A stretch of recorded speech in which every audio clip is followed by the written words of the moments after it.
Okay, I'm going to teach you guys today about creating a best of photo spread so that way you can review all of your photography at once in a single document. And this is by far the best way I found to review your photography before you start editing your spreads. I think there's a lot of different issues going on with what's happening with not finding your best photos, and I think some of it has to do with not digging enough, and some of it has to do with just not really looking at it in a way that makes sense. So I'm going to show you guys both things. So first, in your guys' folder on the drive, you should have, so right now I'm doing Club Olympics as an example, just because I already did one for this. You should have a folder that's just your photography, and this is where you're putting any photo that may possibly be used on the spread. And you can see we have a ton of photos in here. And I think that's really important, that you can't just pick, your 5 favorite photos and stick them in the folder. They need to be all of the photos that you think might be possibly used. And the reason for this is because you need a lot of visual variety on the spread. So if you end up pulling your 5 favorite and they're all the same size, or they're all the same distance from the subject, or they're all the same angle, then we're not getting that visual variety on the spread. So that is something that we would want to make sure that we're doing. And to do that, we need to pull a ton of photography. So over here on the right hand side, I'm in the photography folder. I went to events and found the Club Olympics folder. And then in here is where I would be reviewing photos and pulling them into this folder. And I would go folder by folder. So I open it up like this. And then I go through each image. And I take my time on this. This isn't something that I do in 3 seconds. I think we need to be able to see every single image. We shouldn't just be scanning for the ones that are marked, which I know some of you guys do, and really just seeing what is available to us, because out of every 100 shots you may have 1 or 2 that is usable to you. We want to avoid photos like this where this guy is perfectly in focus and he's framed but there's nothing happening, which a lot of times you guys are drawn to those types of photographs. This one could have been a cute one, but we already have like 1,000 photos of Brianna Boys, so we're not going to use her. All right, so let's say I thought, hey, this photo might be usable. I would go ahead and hold it down, click it, and drag it over. If I'm afraid that it might accidentally delete it from the folder, I can hold the Alt key, and that will create a duplicate of the file. And you're just going to do that over and over and over again. Okay, so you're going to go through every single folder like this. These are fun little huddle up shots. And then we get into the actual spread. All right, and we just keep doing that. Okay, usable photo. Let's see if there's actually an action shot with him. Yeah, let's say we like this photo. Once again, holding down the Alt key, dragging and dropping it into the folder. And we're going to do that for every single one of these, which I know is thousands of photos for some of these events, but it's really important that we're capturing all the moments and getting every single best shot.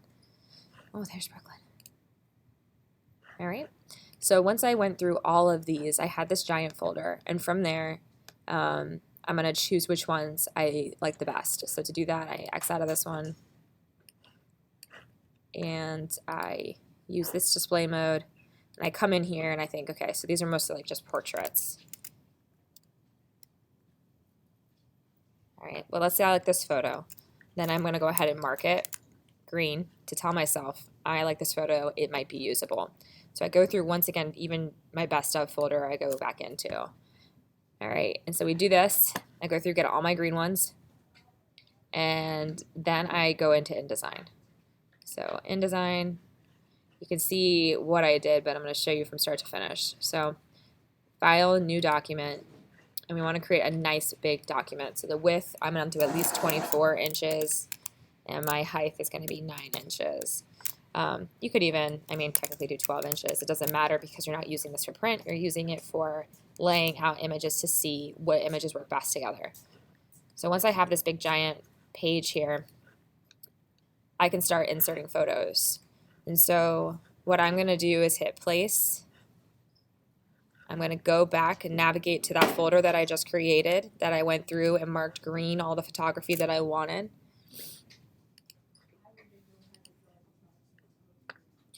So then back into ladder and get into Club Olympics, and then we have that best of folder. Now, once I'm in here, I can sort by tags, which is, can't sort by tags?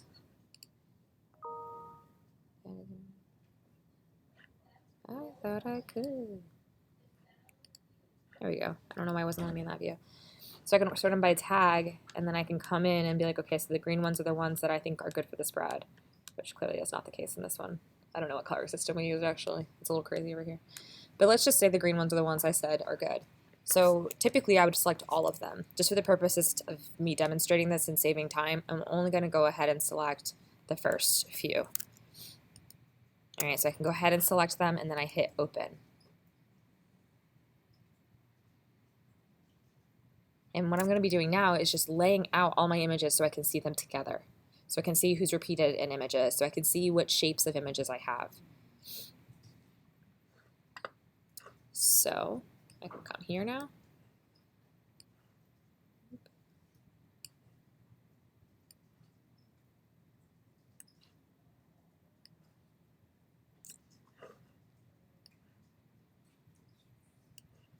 All right, and this method's nice because it's laying these photos exactly the size that they are, so the way the photographer intended them. Now, once I finish this step, I'm going to go in and crop to the part of the story that I think is important, because we want to make sure that we're having the correct shape of each image. And we're not going to know that until we spend a little time cropping.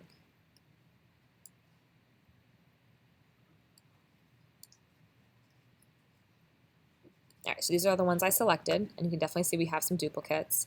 So first we come in and I'm like, I don't want this one, I don't want this one, I don't want this one. All right, duplicate ones. So we have two images with the same kids. Great emotion on these two faces. But here he's leaping into his arms, and that's more fun. So we're going to go ahead and delete this one. Narrow it down to where the subjects actually are. All right, and then that photo's ready. This one is a portrait-sized photo. We've got a lot of dead space here in the grass that we can go ahead and cut out. But you're really just kind of eliminating what isn't necessary for the story. So when you make these bigger, you can actually kind of see everything. Great shot of people jumping, coming in, and bringing it down. So we're going to do that for every single one of our images, getting it to the right spot. This one's definitely stronger. This one looks like the strongest. So delete. All right. There's Dustin photo bombing in the back, per usual. You can just eliminate some of that excess. Oop. All right. So have this one. We have this photo. We have some dead space over here. All right, two different activities, two different shaped photos. This photo, different activity, different shape. This is the same, so we're going to cut that one out. Emotion. And we would probably typically use another one, but for now, I've laid them all out. I've eliminated the ones that were unnecessary. I found the best options, and I've created kind of just like a little area for me to really see all of this. And when I did this in the full one, you can see I had a lot more photography because I spent a lot more time on it. But we got all of those photos in here, and then I just organized them over and over and over again until I had chosen my favorite. So on the right, you can even see duplicates of people that I just didn't know which photo I wanted to use of them. But the ones on the left are the ones that I was like, these ones have to be used because they're so beautiful and so amazing, and tons of emotion shots, tons of action, different varieties in tall and wide photos. Just everything you would want on your spread. And this is too much. I would want to narrow it down when I got to my actual spread. Sorry. But I think you get the idea. So I can see everything here in one place, and I can really pick and choose my favorite photos from the mix. And that's exactly what we're trying to do when we are laying out our spreads. Now, skipping this step means that you're missing photography, or you're picking photos that really didn't need to be picked. I should always see emotion, I should always see reaction, I should always see action, and I shouldn't see, bye Tammy, I shouldn't see photos that are just portraits where nothing's happening. We want lots of action, emotion, and reaction. And that's what we're seeing here on the photos that I finally selected. All right, and that is how you create a best of layout so you can really look at your photography prior to starting organizing them on your spread. Thanks for watching.